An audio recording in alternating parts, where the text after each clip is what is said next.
Hey, and welcome to the Ladies in Biz podcast, where every week we have guests that are amazing female entrepreneurs. Find out how they got started and grew their business. Discover how their story can help you grow your business. Thanks for tuning in today. Here is your host, Penny Redmond.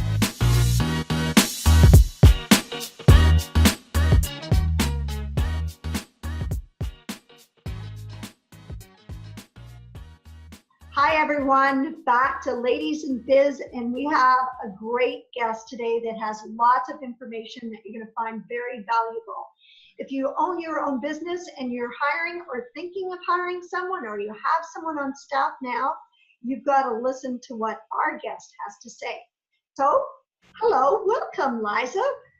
Hi, Penny. I'm doing well. Thanks for having me on your show today.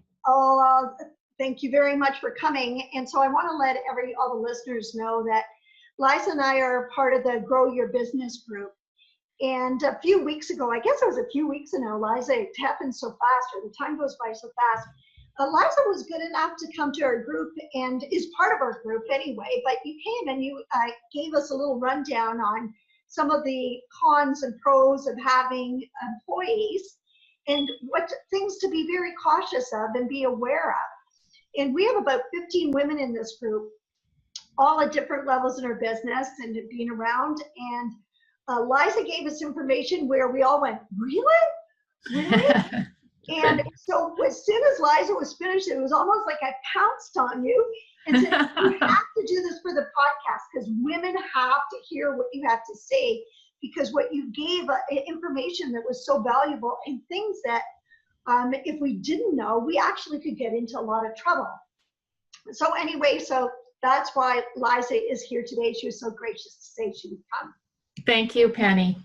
So Liza, I'm going to just read off your bio really quickly to everyone so they'll know what kind of business you are in and why you come to this day as being a professional and knowing what this is all about. So Liza, your last name, I said I was concerned about saying it, but it's Provenzano, right? You got it, Provenzano, yeah.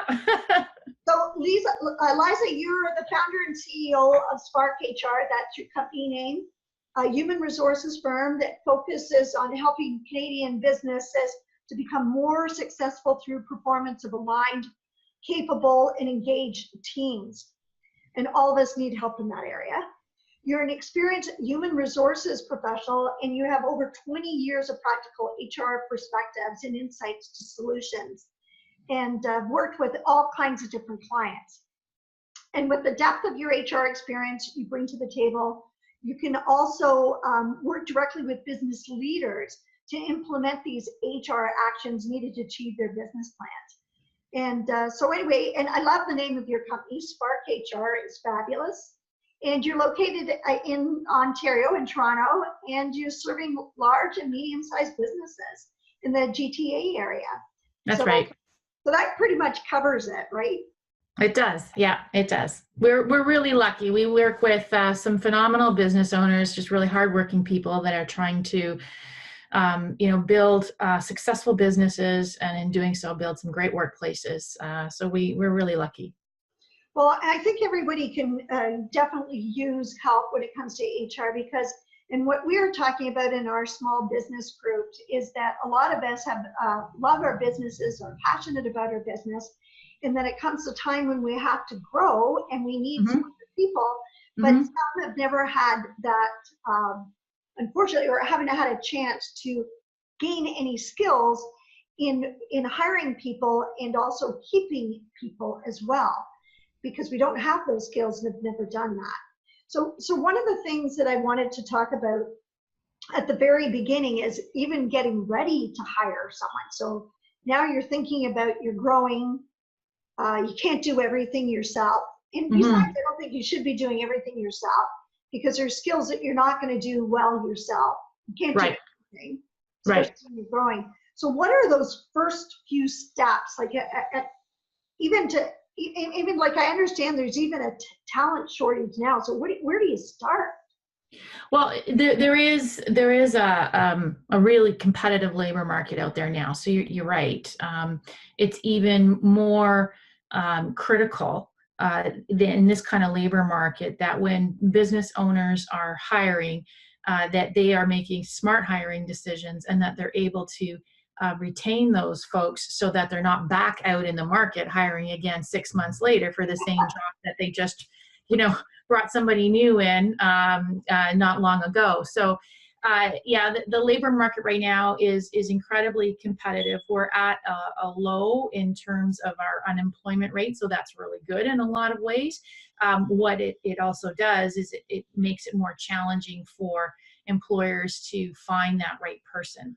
And if you can't find the right person for a role in your business, and that happens multiple times, then that can really be impacting your business's success. It could be impacting your productivity, or if you're losing somebody because they were attracted to a better opportunity somewhere else and you weren't able to retain them, then that could really impact your business success and slow your growth. So it is an increasing challenge, and I find more and more of my clients are talking about the tight labor market they're experiencing, and they're talking more and more about the kinds of things that they have to do to keep the folks that they've got and engage the folks that they have. So when a business owner's got to go to market and find someone, many times I've found that folks will think the first thing they have to do is write up a job description and put a posting up on Indeed or some of the other job posting sites that are out there. And certainly that may be a step that you take at some point in the process. But I say before you go to put a job posting up anywhere is to really step back as the business owner and think very carefully about what it is that you want the person in this job to do. What's the purpose of this role? What are the outputs that you expect the person in this role to deliver? And put pen to paper and get as clear as you can, because the more clear you can be on who you're looking for, then the better able you will be to find that person when you go through a recruitment and selection process.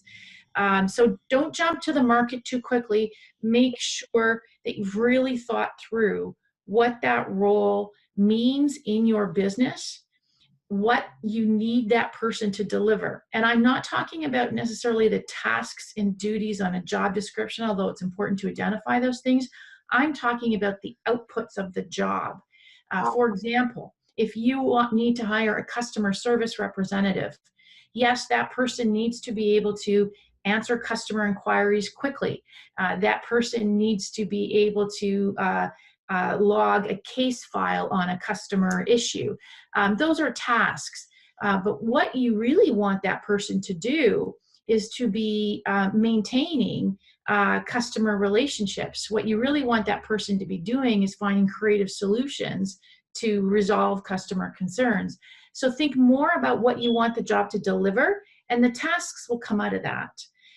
So if you can go to market with a really clear understanding of what it is you need that person for, what's their contribution to your business, what's the purpose of the role on your team, then that will inform everything else you've got to do in the recruitment process. I noticed in the Indeed, and I know that I love what you're defining the difference between tasks and then what the outcome is, because it really would make a difference. But I even noticed on Indeed that now there's a section by a lot of companies where they define what the outcome is supposed to be, rather than, and then later on they list what the tasks are and what the requirements are. It's like the last part of it almost. Yeah, and the other part of that too is when you are also more clear, it informs the skills, knowledge, and ability that you need for the job. And going to market with realistic expectations about what do you truly need to have and what's nice to have, and making those distinctions in your candidates as well. So you can be sure that you are being realistic in what you're expecting from folks. The other thing too, especially for a small business owner who may be used to doing a lot on herself or himself, is also to think about, how will then bringing this person onto your team require you as a business owner to change? What do you have to let go of in order to make sure that this person has the freedom and the scope that they need to go and do the job you've hired them to do. So there might be a little bit of reflection where one has to look in the mirror to say, okay, what do I need to do differently? And how is this an opportunity for me to let go? Because leading people, managing a team is a different set of skills. And it isn't about doing the work. It's about enabling others to do the work. One of the things that I put in, and it's on my website, 2019, a business plan. So just look it up. One of the things that I suggest as a business owner, hopefully it kind of ties in here, is that list what you love about what your business and what you don't like doing in your business. So it is kind of more task focused in some ways.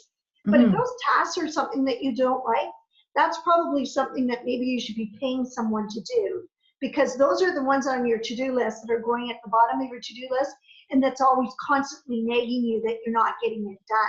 Yeah, yeah. So that's a perfect opportunity for, it's a point of where you can say, okay, I really need these people to do this.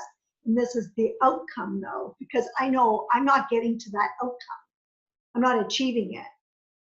And that's how you know if you're successful. If you see that outcome realized, then you know that, you know, the work's being delivered.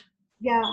So on my notes when we did the presentation, I wrote this down. So I'm going back on my notes. Okay. It says 4 steps before going out to find the right person. So 4 steps. So I have something about saying smart sourcing. Okay, so remember the first step was to know yourself, and that's about, you know, knowing what you need.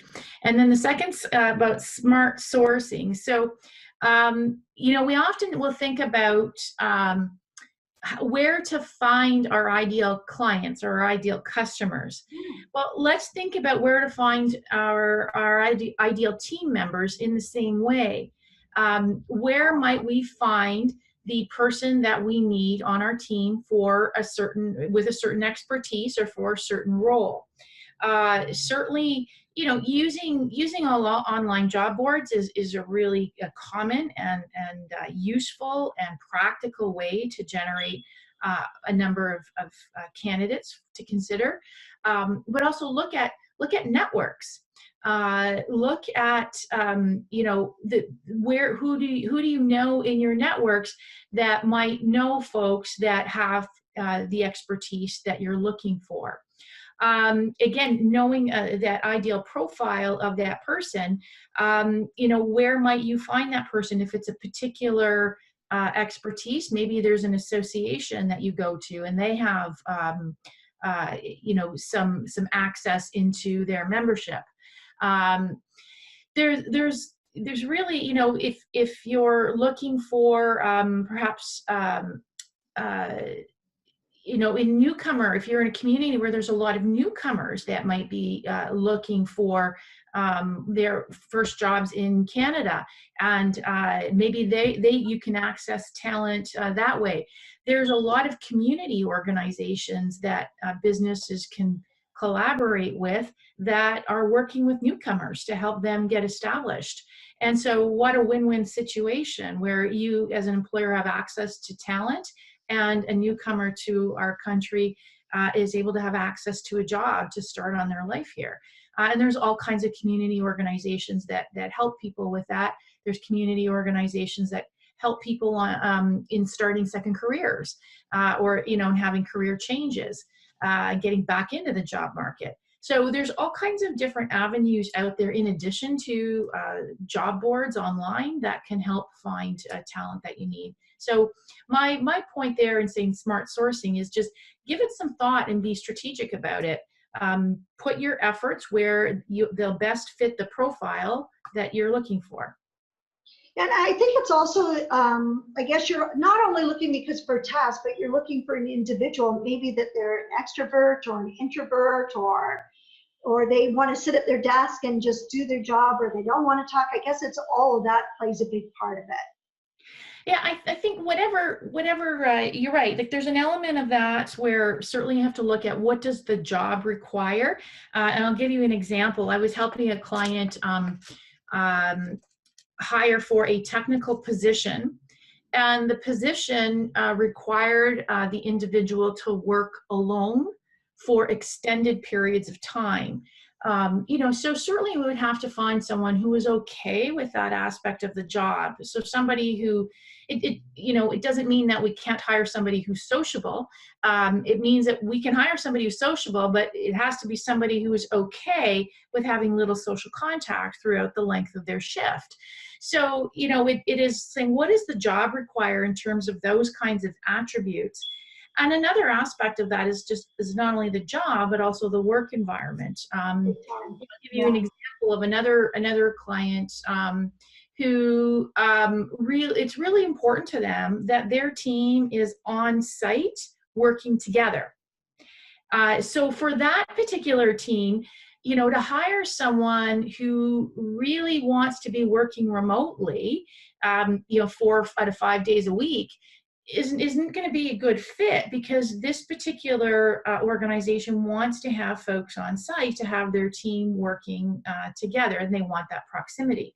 So, knowing those kinds of attributes about what's important about your workplace and what the job needs is part of the preparation before you go to market.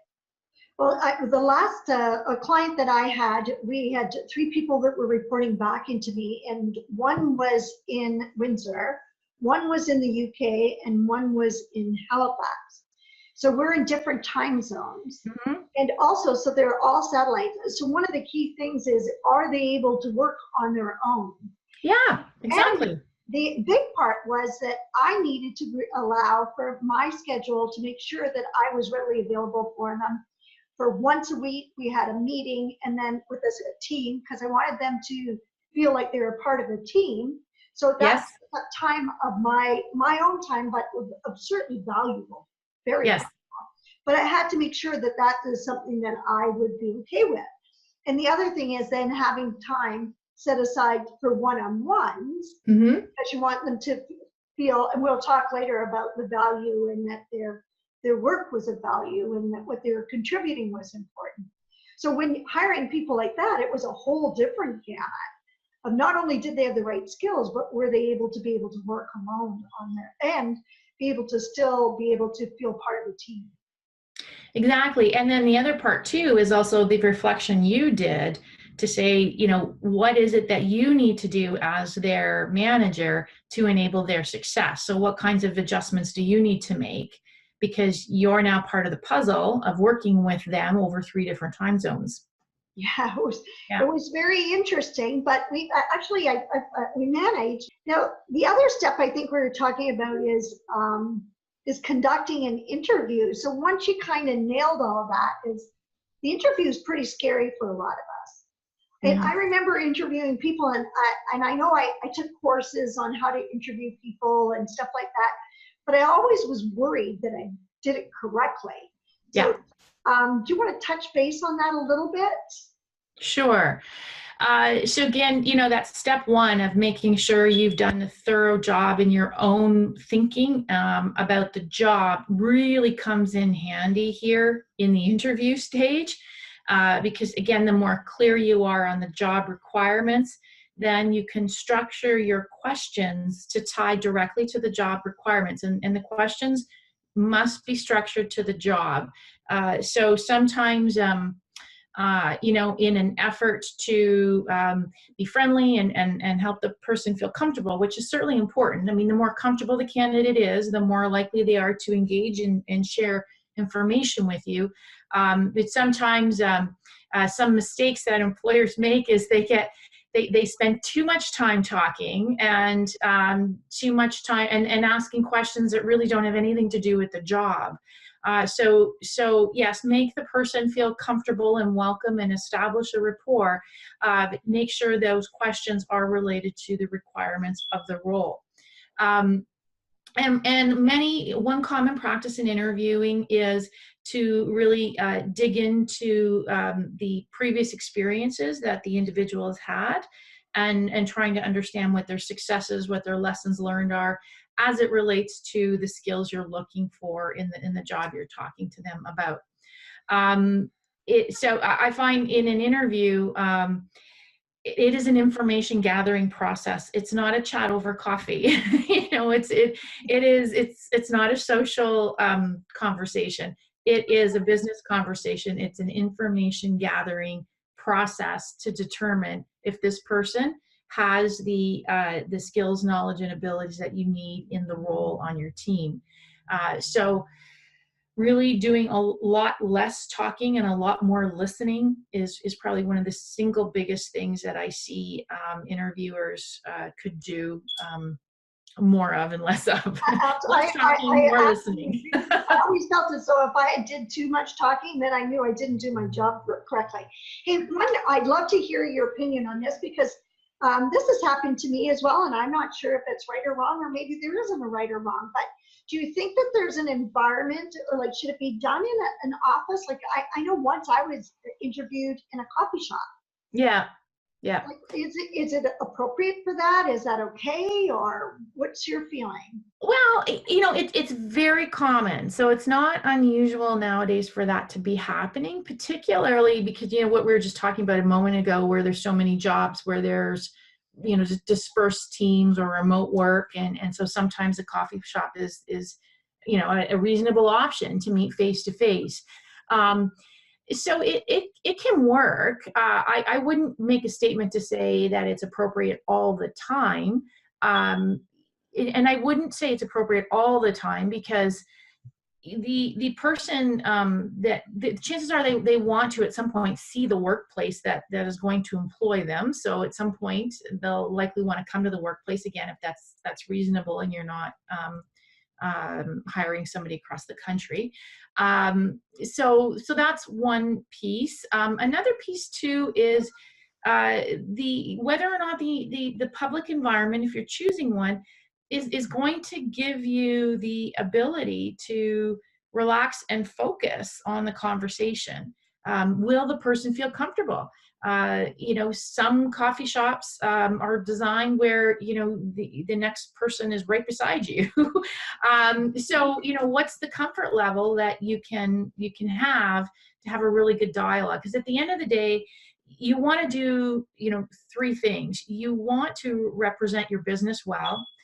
You want to share information so that this person can make a good decision about whether or not it's right for them. And you want to get information so you can make a good decision about whether or not it's right for you and your business. So you can do those three things in a coffee shop environment. But if you think the coffee shop environment may jeopardize any one of those three things, then find a quieter or more private place.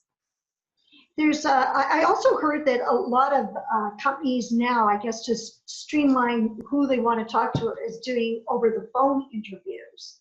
Oh yeah, yeah, and Zoom and Skype and there are actually some software packages out there that are just designed for interviews and video interviewing. So our technology is impacting this process, the recruitment process, substantially.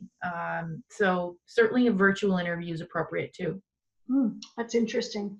I would have thought it was because there's a shortage of good people.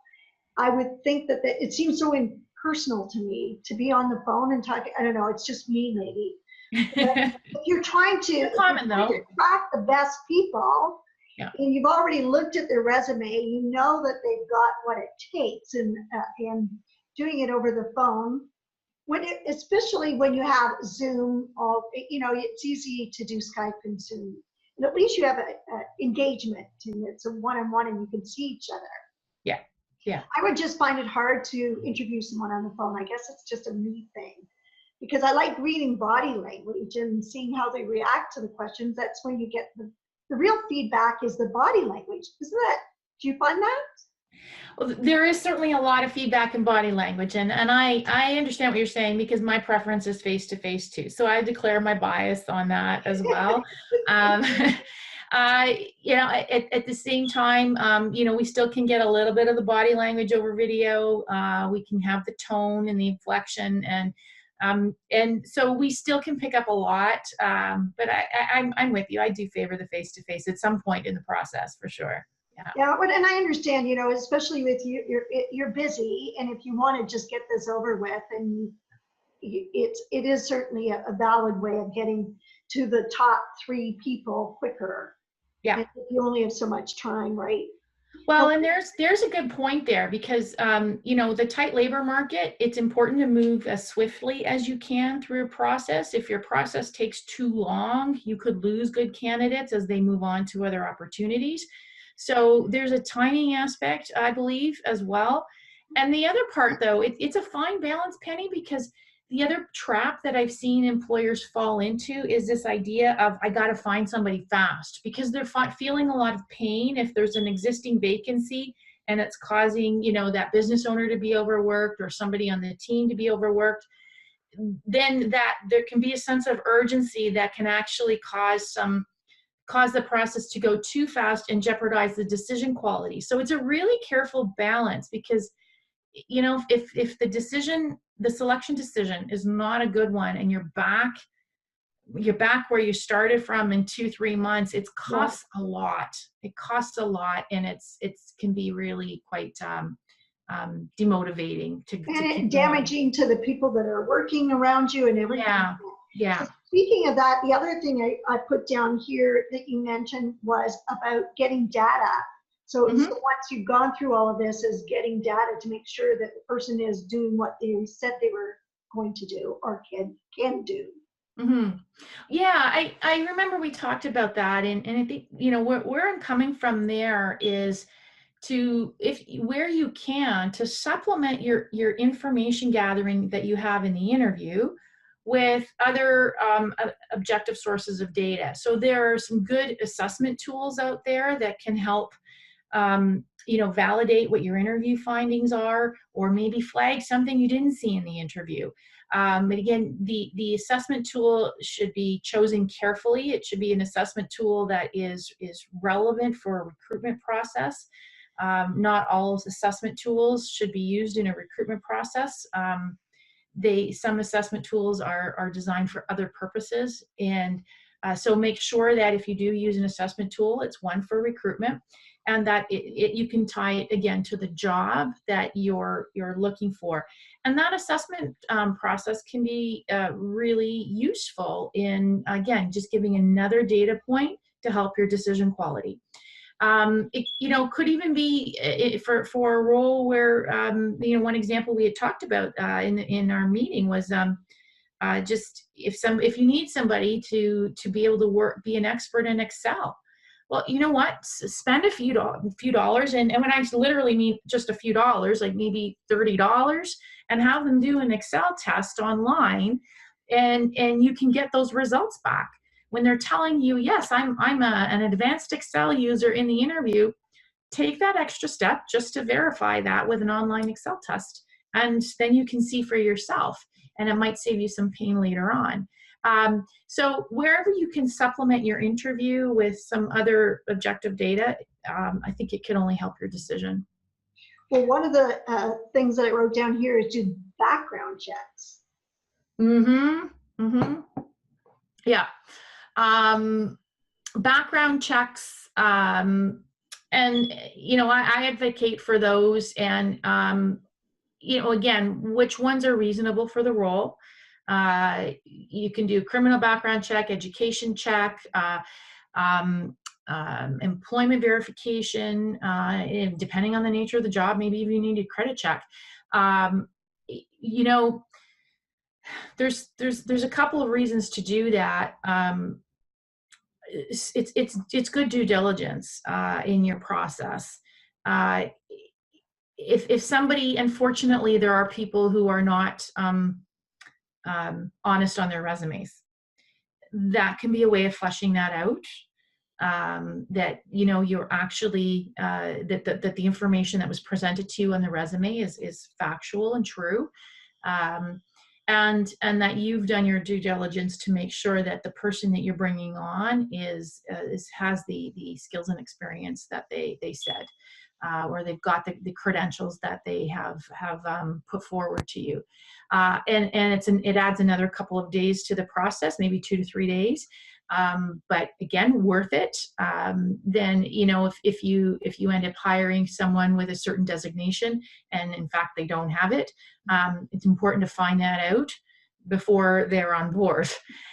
So you can have another vendor do that for you. You don't have to put in all of that time and effort as a business owner. And again, it's not an expensive step to take to conduct background checks, and it can save a lot of heartache in the long run. And there's companies that's all they do. That's right. That's all they do. You just pick up a phone and, you get them to do the work for you. Exactly. So, something that's going to take you 15 minutes can save you so much trouble later on. Couldn't have said it better. You're right. And the other thing that I wrote down here too, so let's pretend we're all happy now. We've got the interview, they've gone through the credit checks, they've done all their testing, they are who they say they are. They accepted the offer, yeah. No, we can't go far, because now we have to talk about, and this is where Liza told us when we were in this whole group together, about accepting the offer prior to the moment that they stop. Right. And you have to explain to people how important that is, because I'll share with all of you, I have definitely done this. The big no-no is to have someone start in your business and not have them sign an agreement, a contract, prior to the minute or before they step into the office, because there are legal ramifications, I guess you could say, to all do explain. Yes. Okay. So the employment agreement. So we do recommend that every employer have an employment agreement with each employee, and an employment agreement, of course, is going to lay out all of your commitments as an employer, what you're going to pay the person, what the hours of work are, what the location of work is, what the role is. It may include provisions around what will happen if employment's going to be terminated. There'll be benefits information in there if that's something that you offer as part of your compensation. All of the terms and conditions of the job are outlined in an employment agreement. A common mistake that I have seen made is that an employer will extend the offer verbally over the phone, and or then they'll email a document, and then they'll say, just bring it in on your first day and, sign it when you get here. Guilty. Don't do that. An individual needs to have adequate time to review that document, because it becomes a legal document. Now, I'm to be clear, I cannot, and I'm not dispensing legal advice, but I can share that this is a legal document. And so for that document to be to be of any use to an employer, if it needs to be referred to in the future, then the individual who's receiving it needs to have appropriate amounts of time to review it. And that means that if they want to seek advice, that they've had time to do so. And they have to sign it and return it to you before their first day. If they have started, then that engagement, that employment relationship has begun, and the document signed after, then if you could find yourself in a situation where that employment agreement is not going to stick down the road. And you've gone all that effort, now you have an agreement that really isn't going to have any legs to it. So no, just make sure you send it out to somebody, you give them enough time to review it, and that they've signed and returned it to you prior to their first day of work. Now, when you explain it that way, I really do understand, because in fairness to the person that you're hiring, they really do deserve the time to go over the document and make sure that everything that you had a conversation about is in there. Because they might want to make an amendment, or maybe they didn't even think of something to tell you something like that they had to bring their dog to work every day, and they forgot to tell you that. It is not a dog-friendly office. Both of us have dogs, so that's why we're talking about this. But, it's not in that document, and you just, for some reason, you haven't had that conversation, or it was overlooked. Mm-hmm. So you sure want to make sure that they're happy. Like, that's the whole reason you're doing this. In going through the process we're talking about, is to make sure that employee feels really they're the right person for you, but it works the other way around too. Yeah, it does. It works both ways. And it's a great tool for clarity. And that's really what we want at the beginning, right? Let's be clear about what we're both agreeing to, so we start this relationship off on the right foot. Yeah, really. And you know what? It's all about communication. Always is. Any kind of relationship in business or personal, it always comes back to being able to communicate clearly. Now, I wrote something else down here. It said, provide tool and workspace, and who is providing it. Oh, I know what we were talking about. We were talking about whether or not they are, because we're talking to a lot of today, we're talking a lot about small business owners, entrepreneurs that are hiring. And one of the things that was a question that was done by the group was having a better understanding when the person is a contract or versus not a contract, or are they really an employee? Mm-hmm. So it was getting that clarity. So can you clarify that a bit more for us? Sure. So it's what is the difference between an independent contractor Right. and an employee? And I wrote a blog on this that's on my website because it is a common question. And you know, for some, especially for small businesses, I agree with you, Penny, that there might be some work that they need done where an independent contractor relationship would better serve them. For example, if it's you know, a project at a point in time, or there's some seasonality to the work, that might be a reason why they might go with an independent contractor.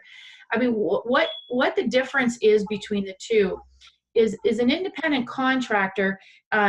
You might want to get because they have a certain expertise and you have a temporary need or a periodic need. An independent contractor is like a vendor, and you would invoice them. An independent contractor would come and go as they please. An independent contractor would, you know, supply their own tools or like their own laptop or whatever they might need for the job, their own workspace. Whereas for an employee, you're paying that person on your payroll, you're providing their tools, you're giving them the workspace, you're setting the work hours. So those are some of the differences between the two. With an employee, you might give them, not only tell them what they have to do, but give them direction on how they have to do it. With an independent contractor, you're purchasing a service. So you're just telling them what you need. How they get there, it's up to them.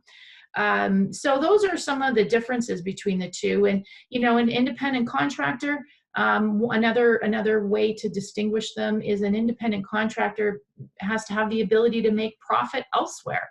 You know, if a client has had somebody that is invoicing them for services as a vendor, and they have had that person on their expenses for a year, and that person has worked full-time for them for a year and hasn't been able to earn profit anywhere else, and that person has a workspace in the office, and that employer is giving that person a laptop, I'm thinking, oh, that looks like an employee.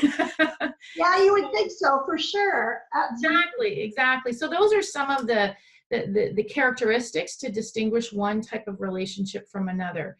And it's really important on a number of grounds to make sure that we're handling those relationships appropriately. Oh, and tax purposes, and we won't get into that, but that can make a world of difference, and not just for you as an employee, but also for the person that is doing the work for you. It can jeopardize your whole relationship if that's not really crystal clear as well. Exactly. And it's very important. And one of the other things that maybe I'm throwing this in, but I'm not as like you, I'm not giving anyone, like I'm not a lawyer or anything, but I would make sure that if I was on contract for someone, that I definitely was not just them. Yeah. I mean, even though it might be pretty much full-time, I still had other income coming in showing, so it would not show that I was a full-time employee. Mm-hmm. Just to cover myself, even though I wasn't in their office and I wasn't, you know, it was a different situation, but I just wanted to make sure that I was covered so the government couldn't come back and say that I'm definitely just an employee with that. Yeah, and it's a good point, and those are some of the things that to look at, right? And you know, we give some of these examples of the points to look at the end of the day.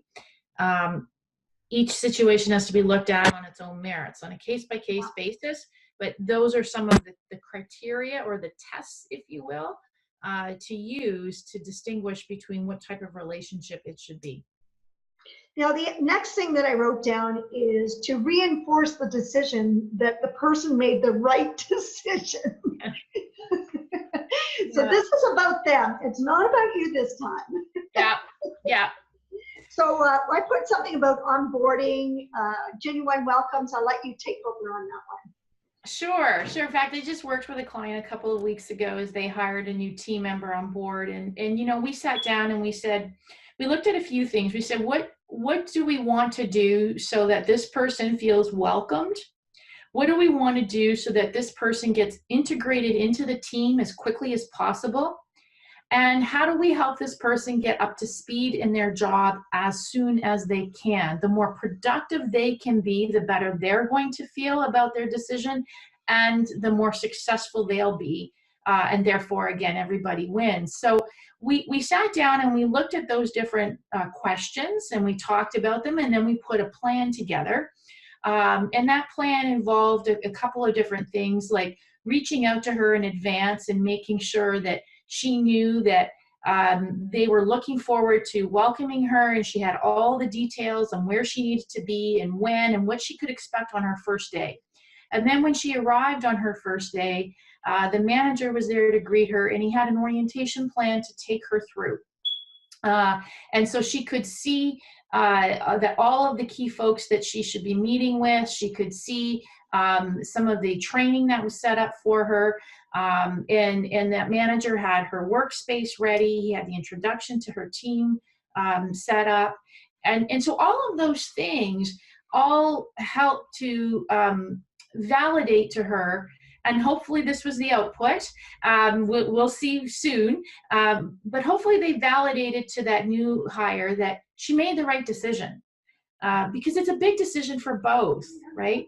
And whether a person realizes or not, in that first day, in that first week, that decision to join that team is either going to be questioned or it's going to be validated. Absolutely. One or the other. There's no middle ground there in my experience, Penny. One or the other. So let's help her validate that decision, and let's help her be successful, and then we'll get a team member that's much more engaged more quickly. Yeah, and especially as a small business owner, that's one of you should make a list. Like, make that list on how you can make that person feel really comfortable and feel like she's part of the whole idea of being able to achieve whatever you're trying to achieve. Yeah. So they feel that value. And speaking of that, that's a good lead in, because I put down is pay attention to retention. Yes. So I had development, recognition, communication. Please talk more about that. Sure. We look at the kinds of things that that matter to people in their work, and there's a lot of research around what do people look for when they're considering taking on a role with a new employer, and what do they consider when they're going to stay. So that stay decision is another one that continues to be reflected on and made throughout the employment relationship. When we look at all of those things, certainly money has a place in there. Okay, does money matter? Yes, we have to get the money right. But money isn't what is going to really light up the hearts and minds of your team.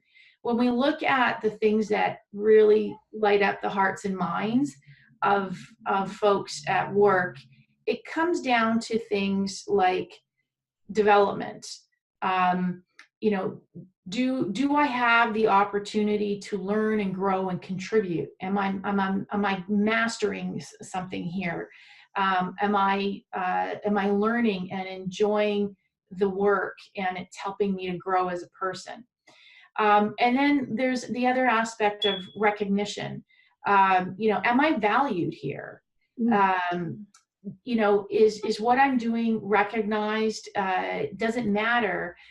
Does anybody else notice? Is the contribution that I'm trying to make every day mean anything? So there's an element of recognition in there as well. And then there's another element around leadership in terms of, what is the purpose of this business? Where are we going? And what's the communication that I'm receiving around that? So there's a big piece there for the business owner in terms of being able to set a vision and help people to see how they're contributing to that, and then keeping people in the loop as to what the progress is. So a lot of communication. So, development, recognition, communication are key actions that can help somebody stay with an employer and keep on working. I know one client who does a fabulous job of those three things. He is actively communicating, intentionally looking for opportunities to support the development of his team as individuals and as a team. He is recognizing folks regularly. He recently lost a team member to another employer down the road who offered more money. And this is happening a lot in this tight labor market, where it's getting more competitive from a pay perspective. And that person, he wished him well. They parted on good terms, and that team member left and went to join the other employer. 6 months later, came back. He left for more money, but he came back because it was these other attributes of the workplace. And he said, can I come back? Is there a job here for me to get? I think it just is, it's one story, but it's a story to the testament of those other types of intrinsic experiences that we have in the workplace, and how much they really do matter to the level of engagement and therefore retention that we experience. Well, there's a couple of lessons in there. Number one is never burn your bridges. True. Yeah. Because you might be coming back. And because the grass isn't always greener, right? Mm-hmm. I had a great conversation the other day with a millennial who is in middle management and is just sort of relatively new in that position. And she said to me, oh, it was so different than when years ago when you started with having people report to you. And she said, with millennials, it's so much more difficult. And it's kind of funny because what you've gone over is definitely what millennials expect. But it's what everybody expects. It's not just millennials. We all share those beliefs when we go into a company, that we're going to have that development. We're going to have feeling valued, recognition. There's a great leadership. You have a great communication with the leadership. So it's not just millennials. I think it's everyone. And so I defied what she was saying. And I said, nothing is new. I really believe those were always important to everyone. The difference is that maybe years ago, we were just a little bit more loyal to our companies that we were working at, where that loyalty doesn't exist anymore, so that you are looking more. And the other thing is that, they're a little bit more anxious to move up in the world than maybe 4 years ago. But I don't really think it is really that way. I think it was just that we were, we still wanted all of those things. I don't really know if it changed. What do you think?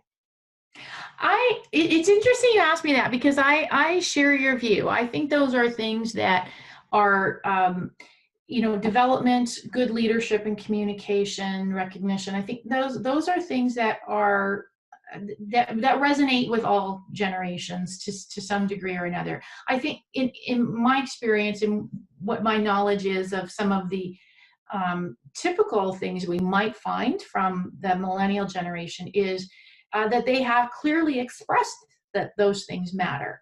They have clearly expressed that what their organization stands for makes a difference to them in terms of their choices around where they go and how long they stay where they are, that their relationship with their boss really matters. And that, communication and context is huge. In other words, perhaps with let's say a boomer generation, somebody from a boomer generation, perhaps you could, you had an assignment and, well, I don't know why I have to do it, but the boss thought I have to do it, because there was a certain say more traditional respect for a hierarchy. And if the boss assigned it, you did it. But today, folks want context. Tell me why I need to do this. How does this fit in? I don't really understand what this assignment, why it even matters. And so there's that dialogue is important. I I think it's fair. Exactly. So there certainly are some nuances there, I think, that we can find across generations where there may be some differences. And again, I'm careful to generalize here. Yeah, I don't like generalizing either. It's a big danger to doing that. Exactly. At the end of the day, we have to know each person on our teams and what matters to them. And I think some of the things that drive retention across the generations. So here's one of my other notes, and this is when you were saying this when we were in our group, I was shocked by this percentages on feedback percentage. Now we were talking about learning on the job, and you said 70% of it is in the workplace.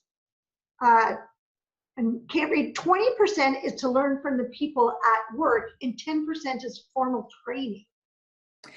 Yeah, what I'm referring to there is a model of development that's from the Center for Creative Leadership, and it's really saying that our development over the course of our career predominantly comes from the jobs we're doing today. So in other words, and I have to share this model because sometimes people think of development in very, I'll say, traditional ways as either I'm taking a course or I'm getting promoted. And those are examples of development. So, but I say, let's look at development much more broadly. When we look at our careers, we can see that, and I can say this in my case, and I'm curious to know if you can too, Penny, that we develop through the work that we do in the jobs that we have. Mm-hmm. So it's getting in, rolling up our sleeves, getting the work done, looking for opportunities to improve, getting engaged, solving problems. It's using the assignments we've got today to learn from and grow from. And that 70% of the growth that we'll have in our career will come from the on-the-job work that we're doing. Yeah. So then 20% comes from watching and learning from the examples around us, both good and bad. And 10% of our learning comes from formal methods such as, books and conferences and workshops and things of that nature. So those things are important and they have a place. The most of the development comes from the assignments that we get, the work that we get a chance to do each day. Yeah, I totally agree. And I think the most wonderful thing about the work, 70% of it, is that what you're learning in the job is probably very transferable skills. Yes. Yes. So even that 70%, you think it's just for that job, it's not.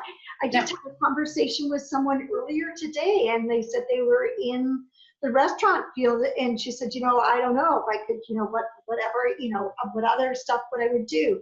And she knows tons of other stuff.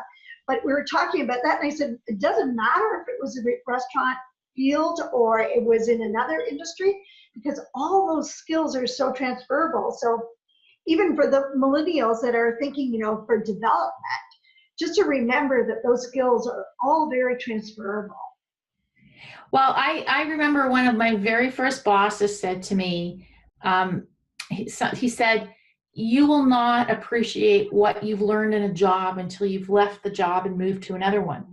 And of course, when he told me that at the time, I'm like, okay, yeah. Like I didn't really get what he was saying because I hadn't had a lot of experience yet where I'd moved into different opportunities, different jobs, had different types of assignments or projects to work on. But now after several years, I can see he's right. And I can think of many times where I was in one project and I drew from something way far back on a completely different experience, but I drew from it, right? So yeah, they build up over time. They do. And I think it's really important that you know that, because, and I say that to young people often, saying, don't get so caught up that you're in one spot today. Just learn as much as you possibly can because you're going to use those skills coming back. Yes. Sometime in your life, you're going to bring it back. And I can't tell you, I think every day I do that, where I remember something I did. And now I'm really dating myself. It could be 30 years ago, and I still can take that knowledge and use it today in my business today. Yes. Pretty scary. Now, here's something else I wrote down and I think this is when we were talking about retention, because I wrote down trust, conflict, resolution, commitment, and attention to results. So what was that all about that I wrote that down?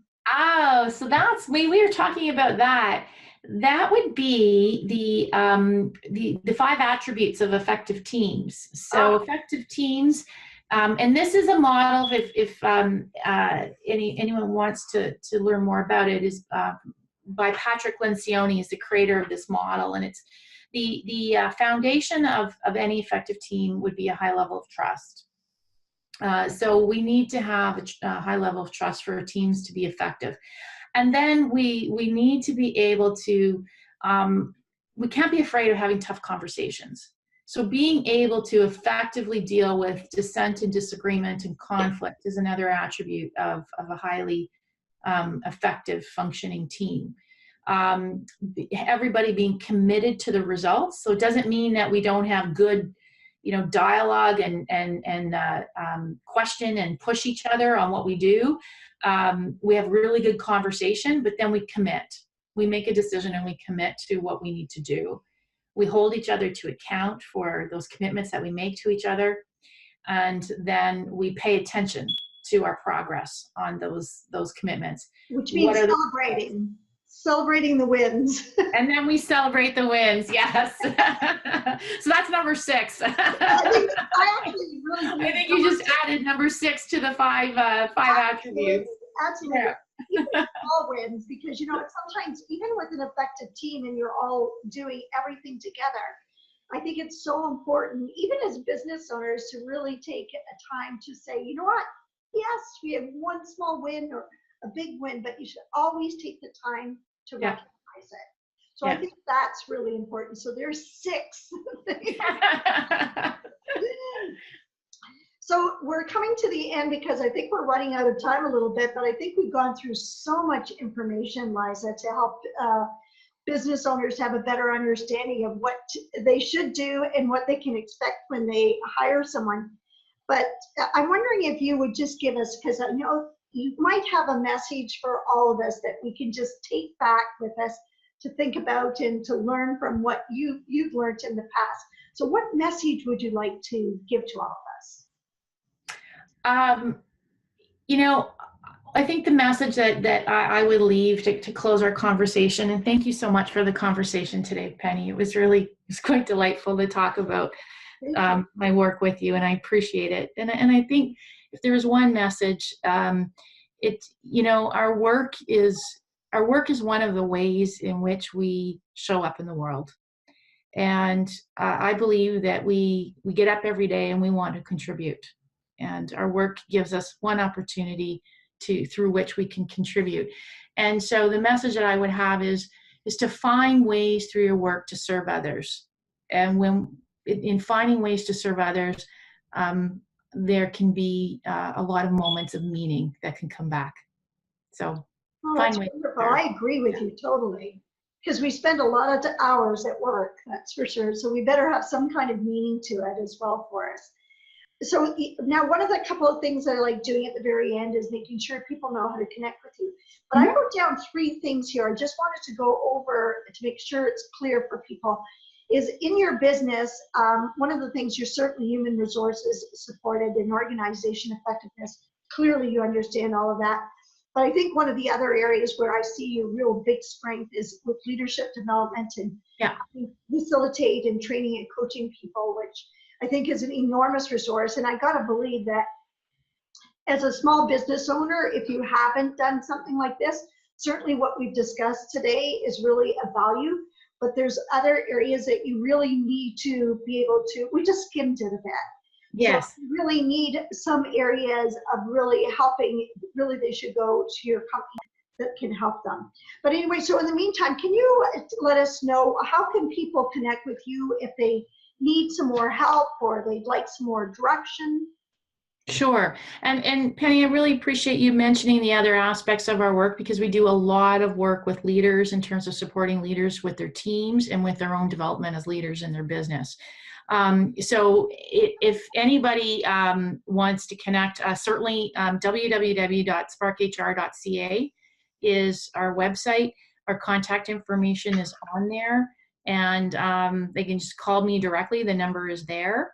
And I'm happy to have a conversation about what we do and what's happening in somebody's business. But it's www.sparkhr.ca. Okay, and we'll, as everyone that listeners know, that we always put that in our notes. So on our website, you'll see that those are in the notes. On Facebook, it's on the notes. It's on the notes and Twitter. So normally you'll be able to find SparkHR.com. .ca. .ca. Sorry, good that you mentioned that, because I messed it up already. So now everyone will remember .ca. .ca. Yeah, absolutely. Well, Liza, thanks again. Honestly, this is just, I know this is a valuable information for business owners, and it is a must hear. They really need to hear this kind of stuff, because when we had that whole group of women that were listening to this, being in business for years, all of us came out, walked out and said, oh my gosh, I didn't know that. So thank you again for sharing with us. I really Thank you, Penny. Thank you. Okay, well, you take care. Have a great week. You too. Talk to you soon. Thanks for listening to the Ladies in Biz. Send us your comments on ladiesinbiz.com. We would like to hear from you.